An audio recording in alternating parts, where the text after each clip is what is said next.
This is Let Your Voice Be Heard, right here on WHCR 90.3 FM, the voice of Harlem. What's going on? What's going on? We are back on Let Your Voice Be Heard. Where I'm yelling at Stanley because next week we're going to hopefully be back on the radio where the FCC is not going to allow us to use those types of FCC words. square up, King. Oh my God. Good morning, guys. And welcome to Let Your Voice Be Heard, where we talk politics, social issues, Stanley's anger management, as well as how Republicans are still racist. Every Sunday from 11 a.m. to 12 p.m. Eastern Time. And, Yeah. Oh, that's another thing. You know, Selena thinks it's called EDT. I'm not sure what EDT is. No, I've heard that before, too, actually. Yeah, EDT is a real thing. Yeah, but no, it's EST, which is Eastern Standard Time, or Daylight Savings Time, which it is not right now. So it's not EDT. Sorry about that. Anyway. Yeah, guys, so welcome to the show. We really appreciate you guys, everyone who's tuning in via Facebook Live, or if you happen to be listening post-show via podcast on Spotify or iHeartRadio, we appreciate you as well. My name is Selena Hill on Twitter and Instagram. You can follow me at Miss Selena Hill. And just FYI/TMI, I have 2 less wisdom teeth, 1 week closer to my birthday. And my hair is shorter, so it's been a while. And I lost a lot of things, you know. I lost teeth, I lost hair, so... She lost problematic relationships. You know what? That's not true. I'm going to not say what I was about to say right now. What are you going to say? What? I will say it off the air. Not appropriate. Oh. You know. Yeah. Stanley knows now. I get you. But you know what, guys? Who cares about Selena's beautiful hair and her wonderful job? I do. I This love is Selena's Stanley hair. Fritz. She's like Vanna White. I'm beautiful. I'm handsome. This is our last Sunday in Aww. the makeshift studio. Maybe. Well, Allegedly. I've actually enjoyed it here. I really have. I have no complaints whatsoever, guys. But if you want to follow me and talk to me more, besides us being at the WHCR studio, you can always do that on Twitter at Stan Fritz. You can also do that on Instagram at Stan Fritz, where I post a lot more than I was maybe 6 months ago. And of course on Facebook at Stanley Fritz. But just remember, if you report my page and I get suspended for another week, we have beef. Oh, yeah, and, well, before I tell you who I am, I just want to say shout out to Jackie Combe. We really miss you today. We hope you feel better, get well soon. Definitely. But anyways, in the meantime, while I'm not shouting at our sick colleagues, my name is Alyssa Fuchs. I am talking legal things to you. You can find me on Facebook at facebook.com/Alyssa Fuchs. That's Alyssa with an ILYSSAFUCHS, if you're nasty. I got my name right this week. Oh, Did you? You did us up last week. I did. Or you can find me on Instagram at Alyssa.Fuchs or on Twitter at Alyssa Fuchs. So, we have... consistent. Yeah, sort of. Did you get your information, Selena? Yeah, I did. She did. Wow. Oh, I gave some to you. My information. Yo, I had a wow. How was you guys' weekend? My weekend was a little bit interesting. Well, how much did you have to drink last night? Honestly, I didn't drink anything at all. I spent all of Saturday cleaning, and I thought it was gonna be an hour That's job. what they're calling it these days. Right, cleaning. I cleaned my kitchen and I cleaned my living room, and you then I cleaned cleaning the with bathroom. Marilyn? No, she was at work. Oh, okay. So I actually was cleaning, and I was like, "Oh, this was like an hour." And I was also watching the Chilling Adventures of Sabrina the Teenage Witch as I was cleaning, and actually I used to love that good. show. No, you would hate this show, Selena. Oh, they revamped it? Yeah, it goes against all your Christian sensibilities. It's about like straight up devil worshipping. Stop, Stanley. No, I'm serious. Aren't they targeting like children and teens? No, they're not. It's great though. I love it. You know, speaking of sensibilities, has anybody watched any of the new South Park? No. A lot of people didn't even know there was a new season. I watched the first 3 episodes. So I sort of have mixed feelings about it because, like, I don't know, coming off of like the last season where they were like satirizing the whole like Trump thing and the whole like member berries, and then this season just feels like sort of blah, where like nothing really connects together and there's like no theme, and I sort of. Like, I don't know, it's sort of disappointing, but they did do this scathing episode about the Catholic Church, which is what your comments reminded me of. Yeah. And that episode I actually really liked, although one of my friends who's very Catholic was sort of offended by it. Well, stop. But I mean, like, kids. the South Park specializes in offending. I mean, it's comedy. No, like, sorry, go ahead, Selena. No, I was gonna say, like, it sort of reminds me of SNL. So, like, I don't know if you guys have been keeping up with the saga, but Pete Davidson, he made like some insulting comments about a Republican who was elected to Congress who was a war hero and lost his eye. So last night, after like Pete made this off-center joke about him losing his eye, they actually invited him to the show at SNL. He apologized to him, and then all of a sudden, the Republicans' phone started ringing, and it was the ringtone was Ariana Grande. So like, and Pete was just like, "Are you gonna answer that?" He's like, "Nah, I'm gonna just let it ring out." Do you know her? So it was like super petty, but super cool. Yeah, that's actually funny. Yeah. It was like really funny. But no, speaking of like weekends, I also did a lot of adulting. I cooked. I cleaned. First of all, so you're not gonna do that. You're not gonna do that right now. What I do or do not know how to do stays here. Alright? Anyway, back to that original comment I was gonna make earlier. It stays on Facebook Live? Yeah. Basically. So I just want to shout out to everyone who has been adulting. And ate her nasty cooking. Silly! That's not nice. I bet you she still doesn't put, raisins in her potato salad. Oh, because she's not white. She automatically knows how to season food. What did you cook? Just breakfast. But it counted. Yeah, she made some paprika on that eggs. What did you make? I just made French toast, eggs, and turkey bacon. You know how to make French toast? Look at you, sis. Brunch party at Selena's. Okay, cool. Next week. No, but she might not have no alcohol. BYOB. That's what I was just about to say. Bring your own beer. But bring your own booze. Nobody's drinking beer at 11 a.m. at brunch. I wouldn't know. That's what you would know. All right, but speaking of that, so we actually have a great show lined up today. We're going to be talking about a lot of the tragedies that have been happening in our nation. So it's nice to start off on a nice, positive, fluffy note, right? Yeah. It all goes downhill from the here. Tragic. Yeah, it all goes downhill from here. So, I mean, a number of tragedies have been happening in Thousand Oaks, California, from the shooting to the fact that it's on fire. We're going to talk about that. We're going to talk about Bernie Sanders, who is our favorite our favorite white man who says problematic stuff. Like all the time when it comes to it. Well, he is mine. He is mine. Stanley definitely took offense to some of the comments Bernie Sanders said in the past week. So we're going to talk about that. We're going to talk about Ruth Bader, who took a fall and scared the heck out of so many Americans because she decided. But she's back now. She's back, but she broke 3 ribs.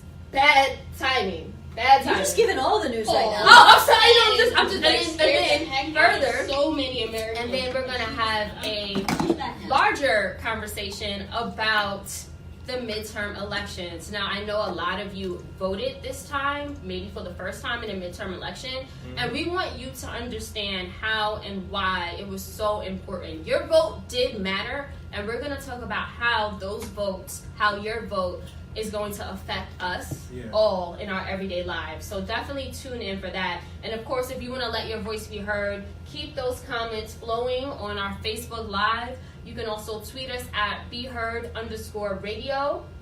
And you can also leave comments if you're listening via podcast. All right. By the way, Catherine Merrill, I see you online. Thank you for watching. Greg, thank you for watching. Shout out to Greg. Appreciate people who are watching and supporting us. And if you don't watch us and support us, I don't appreciate you. Pretty much. So, guys, it's now time for the news roundup. Yeah. This is where we're at. You know the drill. Things that make you laugh, cry, curse, flip a table, or go into your Signal group chat and say something that could be considered a bad thing, but no one knows because it's in Signal. So, anything like that. Let's talk about it. What do you have for me, Selena? So I want to start off with Jeff Sessions, who, a day after the midterm elections, was forcefully removed from his position as Attorney General. Now we know Jeff Sessions has had a strong problematic history of saying racist things and also implementing racist practices and policies. He's used that platform to do that and to also continue to marginalize black and brown people, especially immigrants. So he's out. But the thing is, I don't really know if Jeff Sessions being removed from his position is a good thing, because the white man who's replacing him is a vocal Trump supporter, number one, and he also has said, he's publicly proclaimed how he would stifle the Mueller investigation. He's literally said, I would just retract the resources if I happen to be Attorney General. Mm-hmm. And now he is. So, Alyssa, is Jeff Sessions being fired a good thing or a bad thing for us? Look, I honestly don't know the answer to that question, because it could be either way. On one hand, it could be a good thing that he got fired, because, like, I don't know, he had finished out whatever role he was supposed to play. It could be a bad thing because of the Mueller investigation, but the thing that I actually found so striking about the Sessions firing / resigning wasn't how it affects the Mueller investigation. It's what he did as his last act on the way out. And that was, he basically told the federal government and the Department of Justice to not enforce consent decrees between the federal government and police departments that have been under investigation for problematic and racist policing practices. Like, for example, in Ferguson, Missouri, in Chicago, Illinois. That was literally his last act as Attorney General, to screw over civil rights. I mean, and not that he hasn't been trying to screw over people's civil rights the entire time he's been Attorney General, but everybody seemed to have focused on how this affects the Mueller investigation, and look, that is a concern. But now that, you know, the Democrats are going to be taking over the House, that may be less so much of a concern, because there's going to be a lot more things that Democrats can do in order to investigate Trump and his connections to Russia, et cetera, et cetera. The fact that, like, Jeff Sessions' last act is to literally screw people over when it comes to policing, I think is sort of what got lost in the conversation about his firing. Yeah, so before I answer, I want to shout out to Arlene and Joan, who I just saw got on Facebook Live. Thank you for watching. We replaced one racist and put another racist in there. Jeff Sessions' life dream has been to disenfranchise and attack black people, and he got to do that for a year and a half. And now he's lost that job, but he's got to maybe hopefully set the path to killing more black people before he leaves. He feels good. And now we have somebody in here who's going to do Donald Trump's, bidding, and potentially, as the quote-unquote top cop in the country, be going after activists like myself. Well, I'm an organizer, but going after activists, be going after the press, be going after people that Trump considers enemies, and then, of course, be trying to kill the Mueller investigation, which we know could be finalizing and finishing up any day now. Mm-hmm. There was a rumor that it was going to be done this Wednesday, and Donald Trump Jr. was going to be indicted. So we don't know what's going to happen. Oh, yeah. Yeah, so, one racist is gone. But this week has been so bananas, that's not even the biggest story of the week.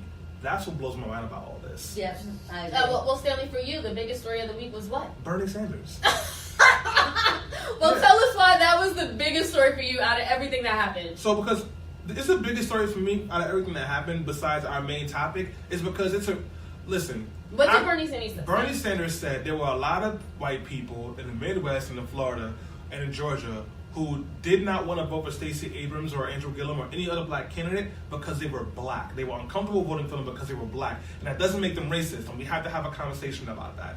And that really pissed me off because, no, if you don't want to vote for somebody because of the color of their skin, you are a racist, period. If Melissa was running for mayor and I said she's cool, but I don't want to vote for her because she's Jewish, that's anti-Semitic.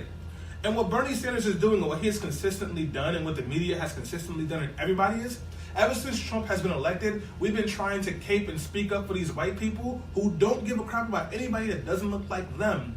And these are the same white people that call cops on black kids for selling lemonade. These are the same white people that shoot unarmed black people. These are the same white people who thought we were all crazy for being upset about kids being separated from their families because they were not white. And I don't understand what we need to do to get through people's heads that these white people are not our friends. And if you're defending them, you are an enemy to me because you're putting black bodies on the line. Well, before Alyssa chimes in, I have the direct quote here. This is what Bernie Sanders said to the Daily Beast in an interview. He said, there are a lot of white folks out there who are not necessarily racist, who felt uncomfortable for the first time in their lives about whether or not they wanted to vote for an African American. He has since walked those comments back and clarified it in an interview, I think, with NPR, to say that, it's like Stanley said, like, you can't really say you're uncomfortable voting for a black person, but you're not racist. I guess what Bernie was trying to say, like, it's a form of implicit bias, or maybe people aren't familiar or comfortable with groups or people who look different from them. Look, I think what his initial comment, that people were uncomfortable voting for black people, he's probably right about. There are probably white people that are uncomfortable voting for black people. It's the second part of the comment that's problematic, is that doesn't make them racist. And, look, that's where it gets tricky. Yeah. Because I don't know if, you know, I sort of agree with you, Stanley. If you're like, oh, I'm not going to vote for Alyssa because she's Jewish, then like that's anti-Semitic. So if you're like, well, I don't feel comfortable voting for this person because of their race, their religion, their sexuality, like that inherently makes you anti that person. You know, to your point, Selena, I don't know because these same people voted for Barack Obama, didn't they? Not so, all like, of them. All right, And but I don't like some of them. Yeah, like there were racists who had black nannies and liked them. Yeah, that of doesn't course. mean anything. You know, like George Bush was such an atrocious president. There really wasn't much left to do. He almost broke the entire world's economy. So yeah, that created an atmosphere where racist white people could be like, "Damn, I gotta vote for the N-bomb because the other option isn't too good." But like, let's be real about this. You know.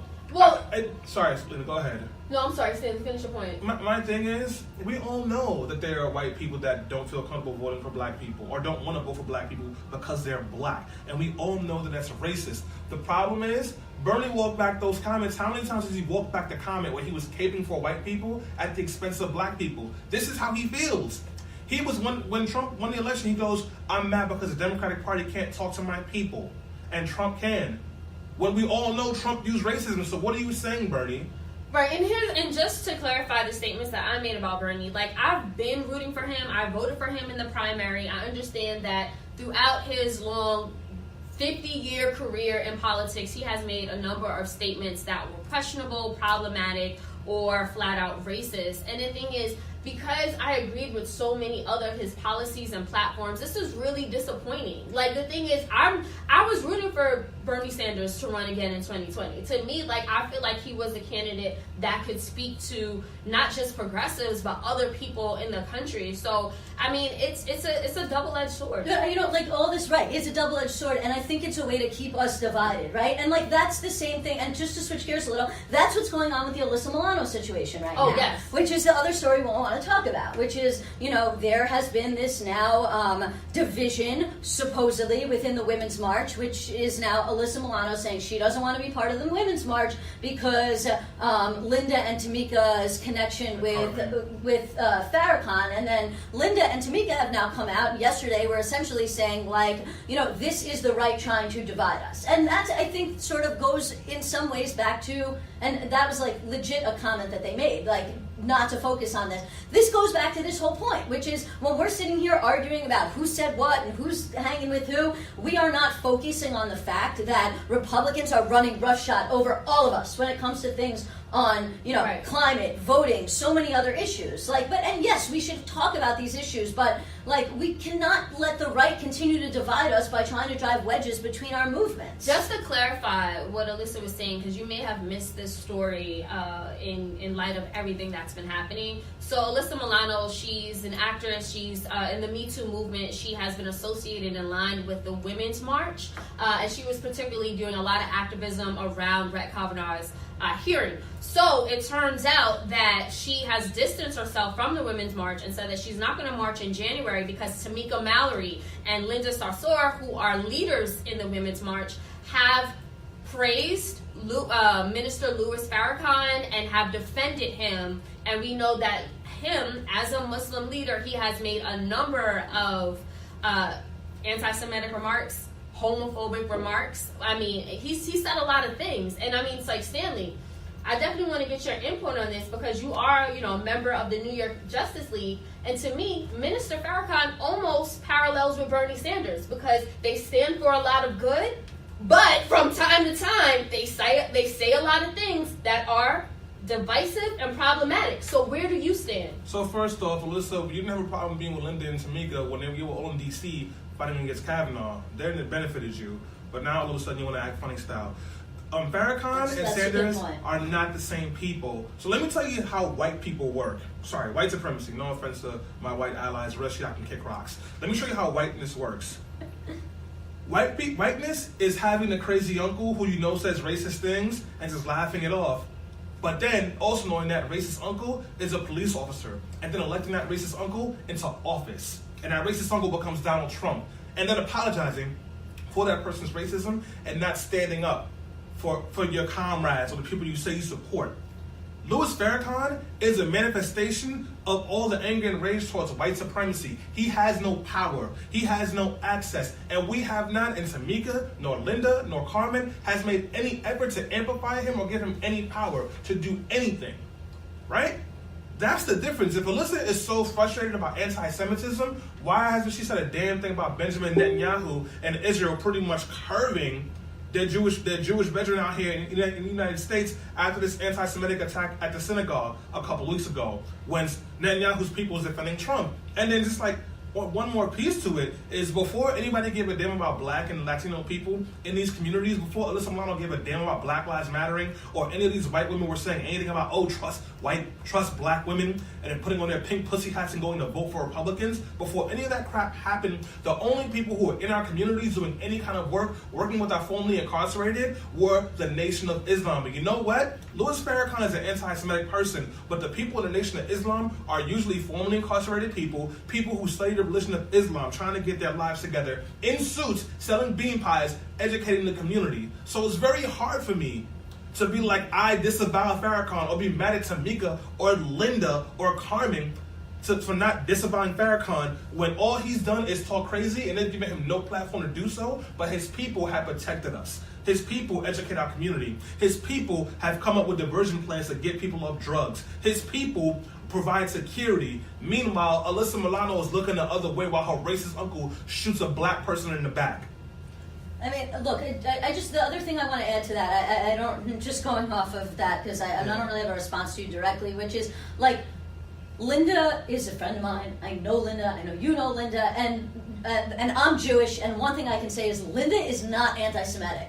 I've known Linda for a long time. She's been on the show. In fact, she's been on our show. She helped to raise a ton of money to go to Pittsburgh after the shooting that happened in Pittsburgh 2 weeks ago, and tried to mobilize people to stand in solidarity with Jews and against anti-Semitism. So, again, this goes back to my initial comments about divide and conquer. The right, what they want is to try and divide people on the left. They don't want Jewish people and Muslim people working together. They don't want black people and white people working together. They don't want you and I, Stanley, to be friends, because when we are friends, when we work together, we can mobilize against the policies on the right, whether that be policies that are, racist, or policies that are, economically bad for working people. When we fight, we can't work together, and that's ultimately what the right wants. And that's why, at some point, we have to say, like, we're not going to let them continue to try and divide us. We have to continue to work together, regardless of what these people say. And tell white people to get their stuff together. No, I agree, and I do. I mean, I don't need an invitation, but you know that. So do we have any comments?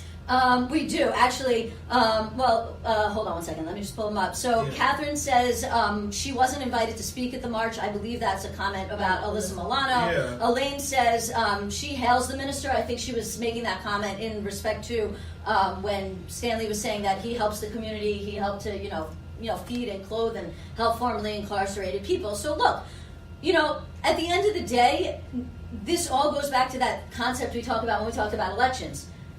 Not everybody that you agree with on certain things is going to be your perfect candidate, or somebody that aligns with you perfectly, or there may be somebody you agree with on like 10 out of 12 things, but there's 2 things you don't agree with them on. But at the end of the day, you have to pick and choose those battles. And some of those things are going to be bridges you can't cross. And you're going to say, I can't work for that person. I can't work with that person. I can't vote for that person. But if the majority of the things you agree with, then you have to figure out a way to get past the few things that you don't, because at the end of the day, if not, then we're going to continue to be divided. Yeah. And Republicans don't act like that. Right, That's why Donald Trump is president. So, that's why Brett Kavanaugh is a Supreme Court justice. Speaking of Supreme Court justice, as I mentioned at the top of the hour, Ruth Bader, she did take a fall. She broke 3 ribs. I was absolutely horrified when I found out the news. Like, I get it, she's an 85-year-old woman.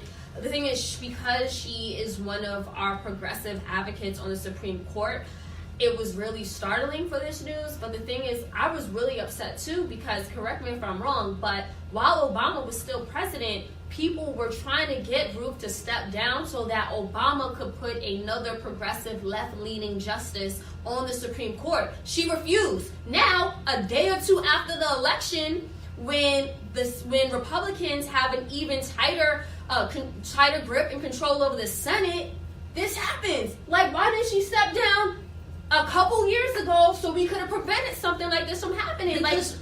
No, but to me it's like a power grab. Like, you have to understand. I don't think she should have stepped down. Yeah. I don't think anybody would have told a man to step down. They did. They told Robert Kennedy to step down. Yeah, he did. No, he was already thinking about retiring, and he decided to retire. Nobody told him to step down. But either way, like, it's it would have been for the good of the country. And you're also assuming that Obama would have been able to appoint somebody. Because look at what happened with Merrick Garland. Yeah. If she would have stepped down, then maybe we would have had 2 seats that Trump would have gotten to fill. Those first 2 years, maybe. After that, no. I'm with her. And you know what? I said this when Kavanaugh, the alleged rapist, finally got confirmed. But Ruth Bader Ginsburg, I hope she can make it until 2020. But we did this. What do you mean? Elections have consequences. Yep, exactly. And that's exactly the point. What was the text that I sent you when you sent me that message last week? I do not remember. I said, people should have thought about that in Oh, 2016. Yeah, And you wrote back what? This. Yep. This, exactly. And you know, we've talked about this before, but it's worth mentioning We're again. still bitter, guys. Which is a little bit. It's worth mentioning again. They did polls after the election when they asked Republicans and Democrats about like what the most important issue was for you when you went out and voted. And especially they nailed that down trying to talk to people who voted for Trump who didn't like Trump. And they said that they went out and voted for Trump even though they didn't like him because they thought the Supreme Court was the most important issue, and they knew by doing so if he won there was a possibility they were going to be able to take 2, maybe 3 court seats, and that was going to impact this country and move the court to the right for the next 50 plus years. Yeah. That was not the most important issue for Democrats and liberals. It is now. And now we're suffering the consequences really quickly because we have to move on. We have to move on. As I mentioned at the top of the hour, there's a lot going on in Thousand Oaks, from the shooting to the wildfires. In 10 seconds or less, Stanley, how are you feeling? What can you express to the people who are going through this tragedy, especially in Thousand Oaks? I'm not sending thoughts and prayers. I'm fighting for gun reform, and we need to do something about climate change because we wouldn't be having so many wildfires if there hadn't been such a lack of rain and water resources in California, period. Thank you, Stanley, for summing that up in a nutshell. Alyssa? Yeah, I mean, look, climate change is real. It's not going away. Guns kill people. Despite the fact that people don't want to believe that. And, if people want things to get done, then we need better gun laws and we need to deal with climate change. Otherwise, people are going to keep getting killed in shootings and people are going to keep dying or being displaced by, weather events that are only going to get worse. I did want to read one quick comment before we go to break from Joan Andre. This is going back to the beginning of our segment, and she wrote, "Damn, not Bernie. He knows better than that. He could have phrased what he was saying Obviously doesn't know better than that. He's done it multiple times." Thank you so much, Joan, for your comment. Absolutely, guys. So we're going to just segue right into the main event here. Are we ready? I mean, we can go on a little song break if you want. Let's do it. So, guys, since they're giving me control of the mic again, they made a big mistake. I'm going to play a song I've been listening to a lot since this album came out. It's from Metro Boomin. Is it Metro Boomin? Yes, Metro Boomin and Travis Scott. I love this song. And you get to hear it for 10 seconds before Facebook takes us down.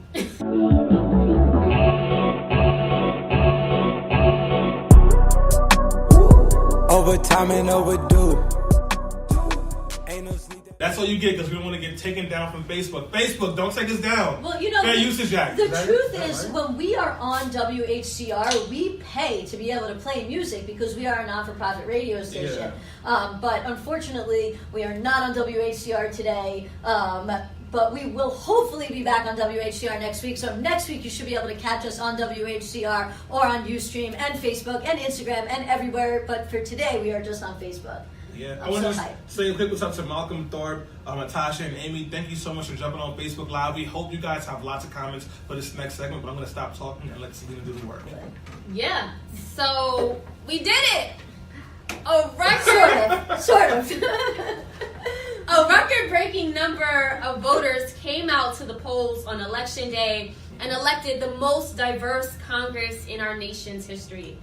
Democrats now have control of the House of Representatives, which has been flooded with a diverse amount of women like Sharice Davis and Deb Haaland, the first Native American women to ever serve in Congress in history. Ayanna Pressley, Massachusetts' first black woman in Congress. Ilhan Omar and Rashida Tlaib, the first Muslim women to serve in Congress. Veronica Escobar and Sylvia Garcia, the first Latinas to represent Texas in Congress. And Bronx native, shout out to Alexandria Ocasio-Cortez, the youngest woman ever to serve in Congress. Don't forget about the rapper. That was a joke. Oh yeah. Oh, yeah. Yep. Oh, Antonio Delgado. I worked on that race for the last 5 days. Hey, Stanley. Yeah. Good job for Good job, that. Stanley. Well, good job for telling y'all. But yeah. So, in addition to that, Democrats flipped 7 governorships, including hotly contested gubernatorial races in Kansas, Illinois, Michigan, and Wisconsin. Plus, millions of formerly disenfranchised voters were added to the rolls thanks to Amendment 4 in Florida, which restores voting rights to convicted felons. So, this victory means more than 1 million people will regain the right to vote in Florida, including 40% of all black men in that state. Wow. Now, Maryland, Michigan, and Nevada also approved ballot measures that could help expand voting in different ways, such as allowing same-day voter registration and enacting automatic voter registration. So again, those were more wins. But, on the other hand, in the Senate, Republicans gained more seats. However, because the races in Florida and Arizona are still yet to be called, the GOP majority in the Senate could range from anywhere from 52 seats to 54 seats. Furthermore, voters weighed in on hundreds of ballot initiatives in this year's midterm cycle on issues from abortion to marijuana legalization to criminal justice reform. So we came out and we showed out in the polls. In this episode of Let Your Voice Be Heard, we're going to talk about these midterms, wins and losses, why and how they affect our everyday lives, and what needs to be done to not only take back the White House in 2020, but to take back our country right now. So I want to open up this discussion to Lissa and Stanley. Stanley, what was your highlighting moment from election night? My highlighting moment, actually, it was not about a national race. It was in New York State. Yeah.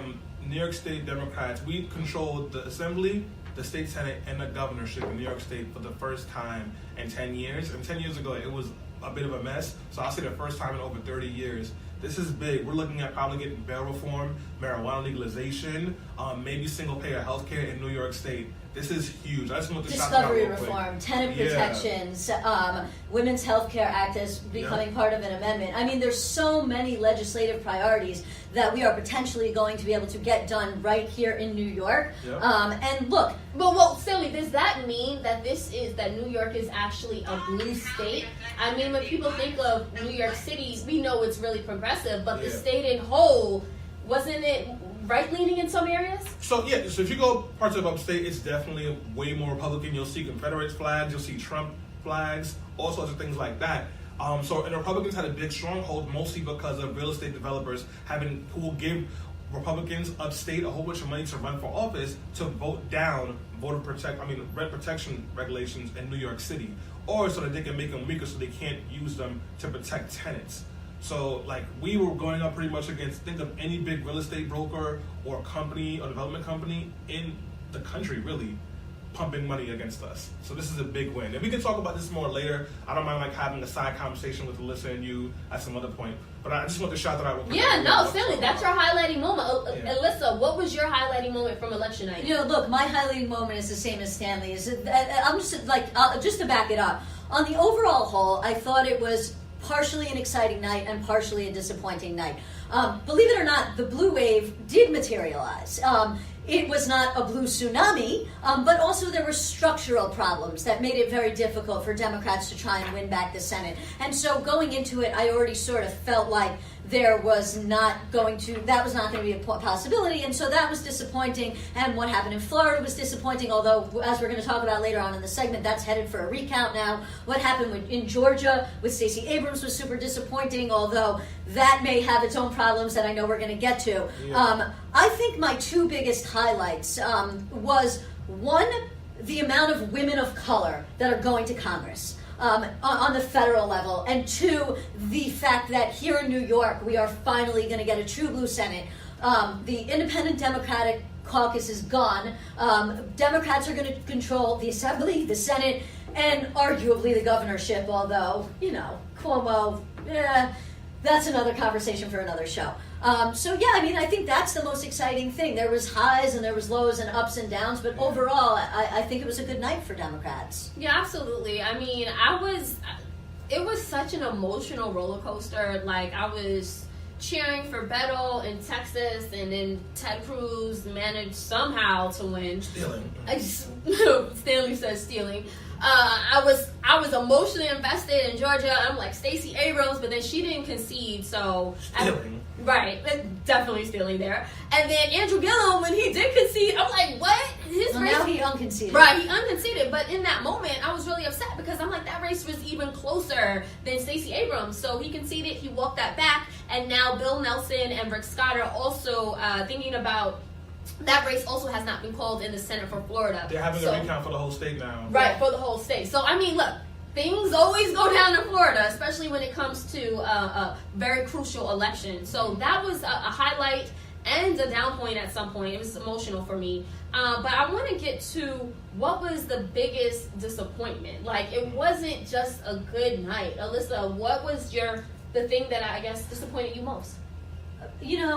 That's hard because it's a toss-up between Gillum, Stacey Abrams, and Beto. But, I'm going to go with Beto, and here's why. When they polled people in Texas, they found that the majority of people in Texas who are Texans, who were like born and raised and lived their whole life in Texas, broke for Beto. Whereas the majority of people who broke for Ted Cruz were people who were not native Texans, were people who had literally moved to Texas from out of state. And that sort of goes against this narrative that a lot of people, or that Cruz was trying to put forth, that all the people voting for Beto were like all people who were like, hipsters from New York that moved down to Austin. And look, there are hipsters from New York that moved down to Austin. I actually have friends that moved from here down to Austin.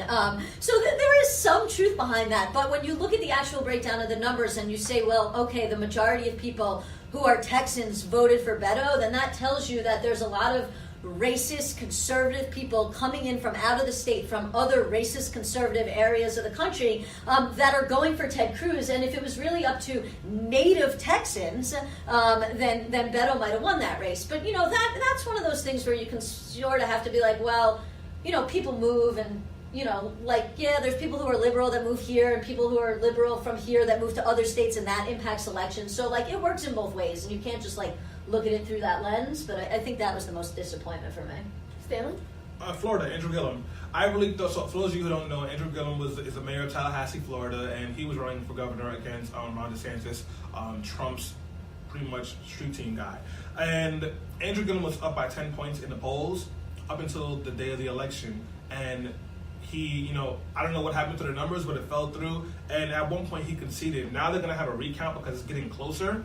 But besides me just wanting the black person to win because Andrew Gillum is a brother, he's great on the issues. He's not afraid to talk about race.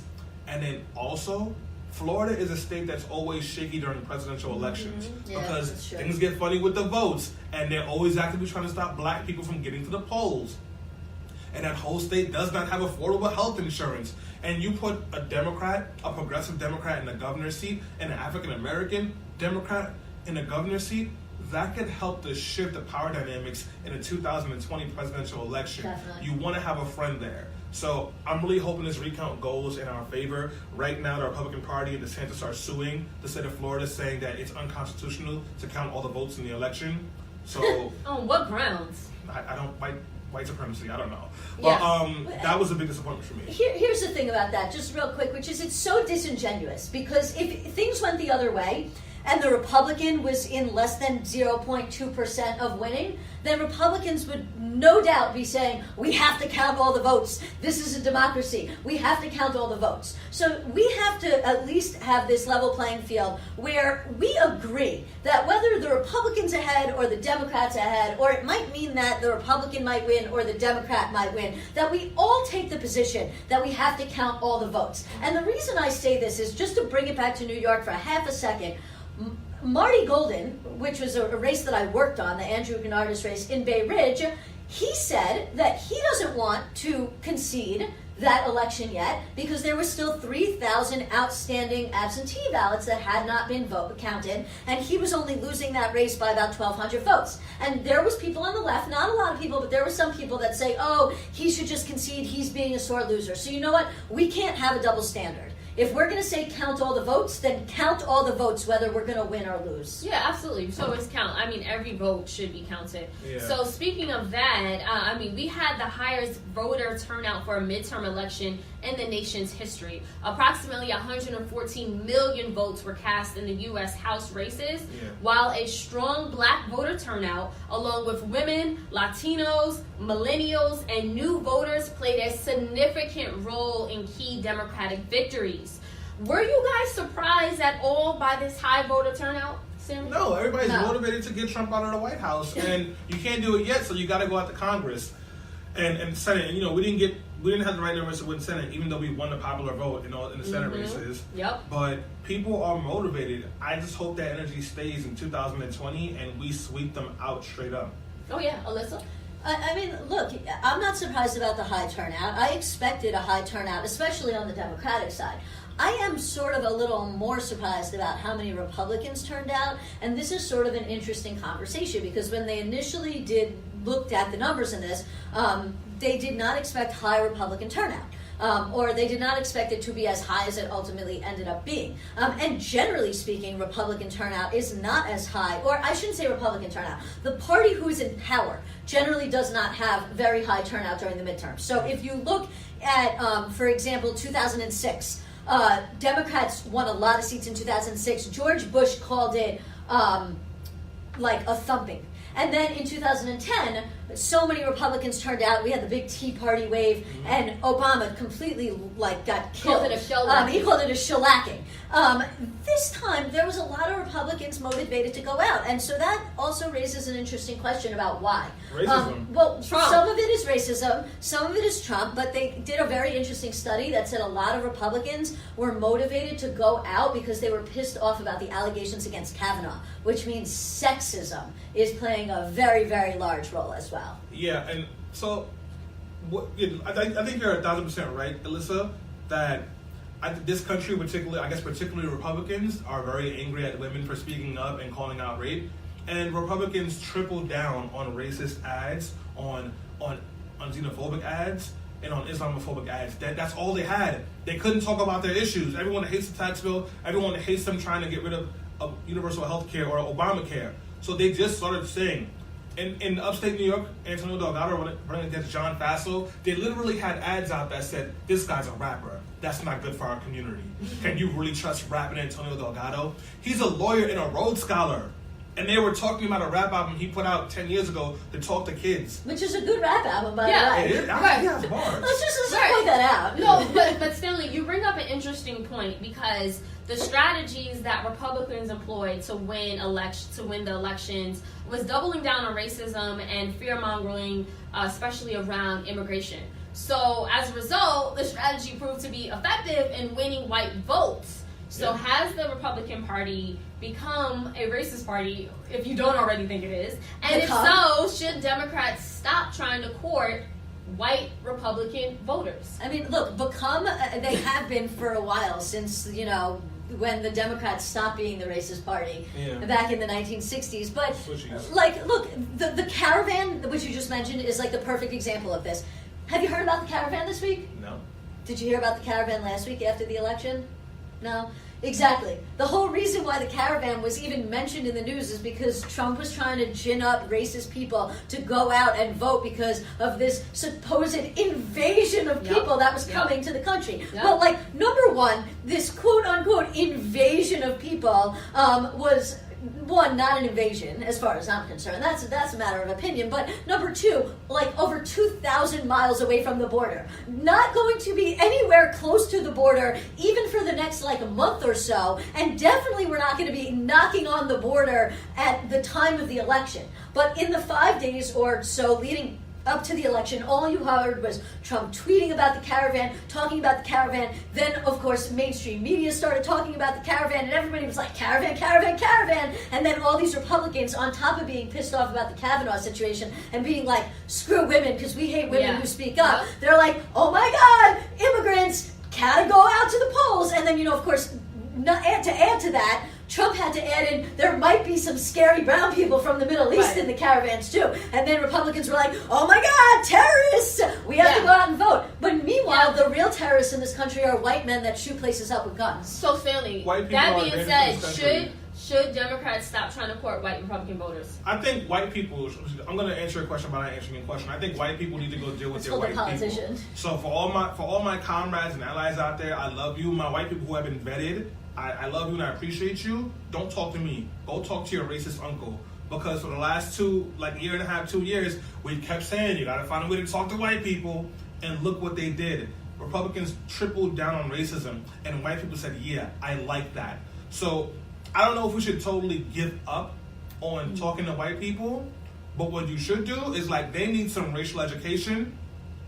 And you need to be finding ways to speak up and stand out for your black voters, your brown voters, your LGBTQ people. You need to be talking to those folks because that is your base. Black women voted 96% across the board for Democrats and for progressives.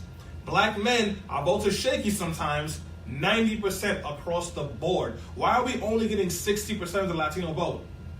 We need to be focusing on shoring those things up. And by Bernie Sanders going around pandering to his racist neighbor, it's not going to help us. They're happy with what we have here. So, Republicans are racist. Duh. We need to give up on trying to save this party. Well, I don't. Well, Stanley, you made a good point. And shout out to the white allies who have taken on that burden or that mantle to go out and talk to white communities. Not for nothing, though. I don't think we need a shout out, nor should we get one. I think we should do it because it's the right thing to do. It is the right thing to do, but I am going to give them a shout out because we need more of them to do exactly that. The thing is that, besides the racist rhetoric, there were a number of policies and practices that prevented black people from voting in the midterm elections on Tuesday. Yep. So, especially in Georgia. So, there were a number of long lines, technical errors.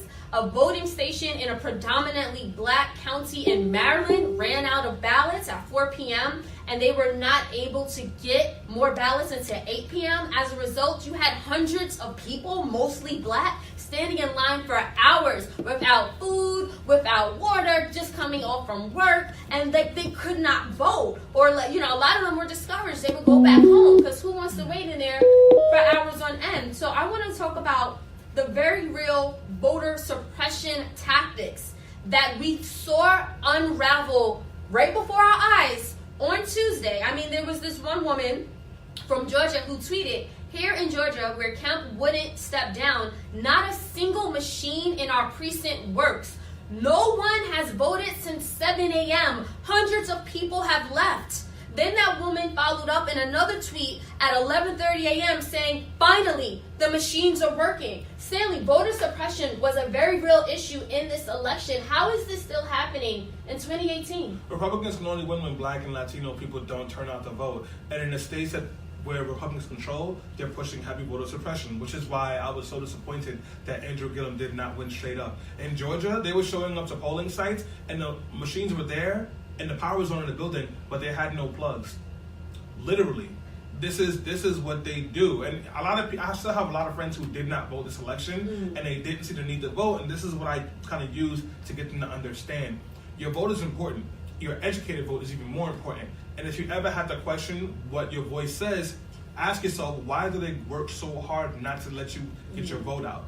It's not because they don't want you to waste your time. It's because when you speak up, you usually vote for people and policies that benefit people that look like us, that benefit poor and working class people and working poor people. And they don't want that. And to add on to that, also in Georgia, the investigation found that there were over 1,500 fully functioning voting machines that were locked up in the state and unused on election day. And we wonder why Stacey Abrams is not governor-elect at this moment. I mean, but look, this is not a bug. This is a feature. This is exactly how they want it. It is designed like this. It is designed so that white men who are rich and conservative can stay in power. It is designed so that the poor, the people of color, the working class do not get to have their voices be heard.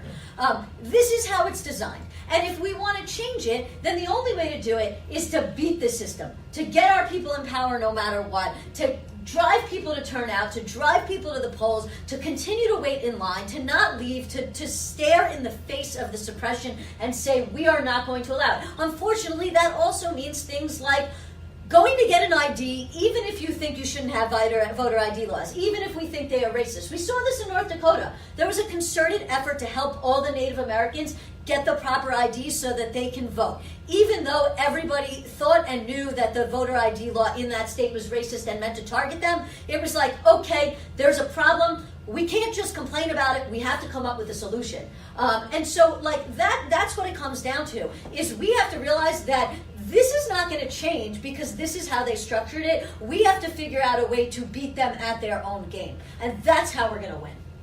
Quickly. I partially agree with you, Alyssa. I'm going to push back gently, not necessarily on you, but on just quote-unquote resistance movement. White people need to do more, and they're not doing enough. And stop with the stupid trust black women tweets, and stop with the speeches and the speaking fees. And why don't you go out there to Alabama and get every single black person an ID and drive them to their polling sites and talk to your racist uncle and take some anti-racist trainings. Because I agree. Well, Lisa said that's what they're doing in North Dakota. No, I mean, maybe, but like it's not happening in large enough amounts, and they're definitely not doing anti-racist trainings. Because look at these white folks who are still voting for Republicans. I think that we do need to double down and work harder, but I think white people, white allies, need to work harder on their votes because that group is the one that consistently hurts us. In both Georgia and Florida, they got DeSantis and Kemp got over 70% of the white vote. Yeah. After saying explicitly racist things. Yes, and then also we have to understand that it's not just voting, it's the work that comes after it. In New York State, we got a full Democratic majority across the board. I'm going to work tomorrow.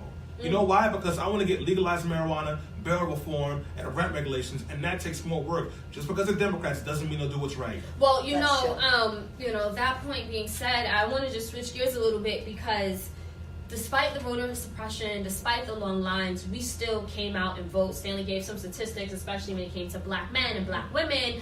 But, millennials came out to vote. Gen Zers, people of color, a lot of them voted in the midterm elections for the very first time ever.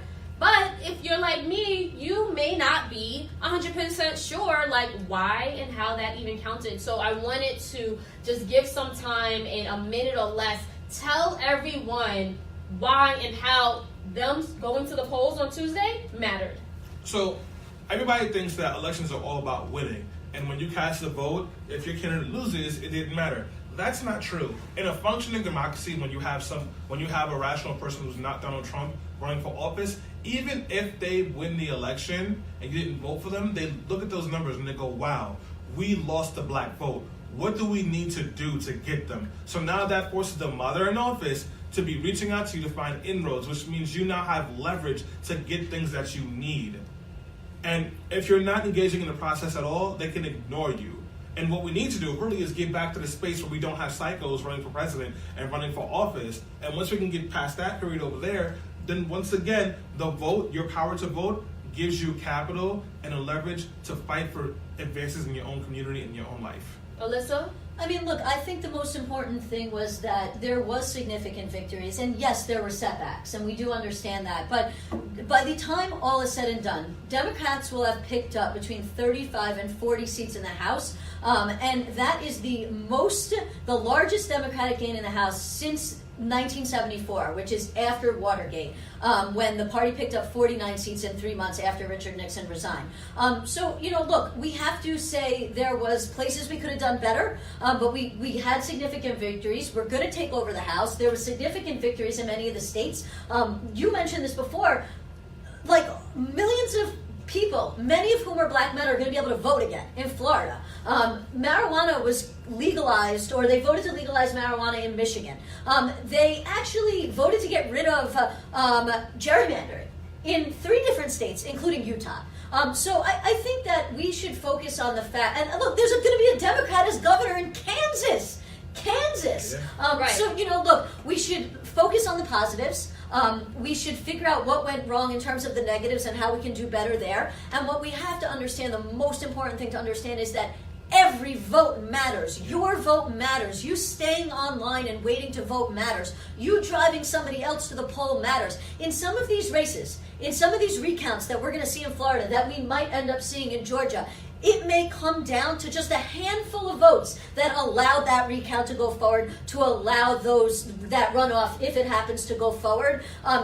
Some people say, oh, well, what is my one vote matters? It matters. Don't stay home. Go out and vote in every single election, even if you think it doesn't matter, because it does. And just some tangibles. So the fact that the Democrats control the House, what that means is that's a branch of Congress who will push back on Trump's agenda. So the fact that he's pushing xenophobia, Islamophobia, homophobia, when he tries to enact that rhetoric into policies, now we have a branch in Congress who will say no. That's one tangible. Sorry. Another thing, now that Democrats control the House, they're going to gain chairmanships. So that means Auntie Maxine, yes, Rep. Maxine Waters, she is poised to take over the House's Financial Service Committee. Once she has this, she's going to take down Wall Street. She has already said it. She's going to take down big banks that hurt and harm us through their policies and practices. She's going to hold those bank executives accountable. And also, she'll have the power to subpoena Trump. Remember, Auntie Maxine has been calling to impeach Trump for a while. Now she actually has some power to do that. On top of that, in states like Maine, which flipped their state senate, now Democrats will have the ability to enact Medicaid expansion. That will give 70,000 low-income workers medical coverage. So again, the reason why your vote mattered is because of tangibles like this. Quickly, Stanley? No, you actually said what I was going to say. So Okay, so before we wrap this conversation up, one thing we need to talk about really quickly is how we can keep this momentum running into 2020 so we can win back the White House. And who's the best candidate to do that? I mean, Stanley, you talk really progressive. Some people say that's radical. Some people say someone who's aligned with your ideologies would not win middle America. I mean, Bernie, I was pretty aligned with Bernie on his economic issues, and a lot of people loved him. A lot of white people loved him. I don't plan to vote for Bernie even if he is running again, particularly because of what he's done to cape for white folks. I'm having open auditions right now as far as candidates go. No, Really, seriously. Stanley? Yeah, and like we all should, because a lot of people are thinking about running. Bernie Sanders, Kamala Harris, Kirsten Gillibrand, who else?